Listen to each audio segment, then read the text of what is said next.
Aita for pretending not to recognize my parents when they tried to reconnect. I was raised mostly by my uncle and aunt.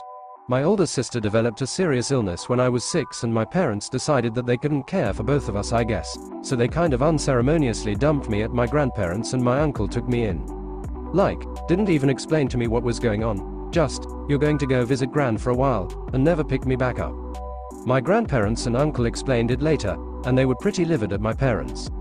I've seen my parents maybe 5 times since then and not at all for the last 9 years.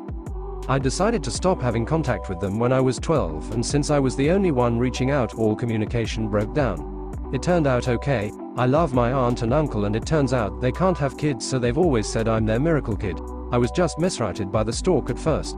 I was formally adopted by them when I turned 18. I wish it had been earlier, but there were some red tape things that would have made that really expensive and difficult. I'm 21 now.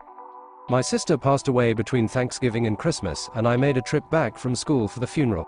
But I stayed in the back and left before my bio parents could talk to me. They called my uncle to try to talk to me, but I said I didn't want to, so he told them that I wasn't available at the moment. They finally caught up to me over Christmas when I went to midnight mass with my gran, and approached me and tried to give me a hug.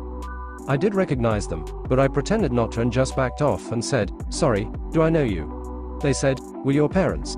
And I said, "My parents are at home," and went and sat down with my gran. They sat behind us and I could just feel the stare, and on the way out they were like, "You really don't recognize us?" And I said, "Oh, are you my dad's brother? I think I remember you from when I was little." My gran thinks they deserved it, trying to come back to me like nothing happened. But they wrote me a long letter about how hurt they are and how I should understand that they were trying to do the right thing and how they'll always be my parents and I can't change that. Other family members think I was too harsh as they're grieving, but I don't think they should get a pass just because they remembered me now that my sister is gone.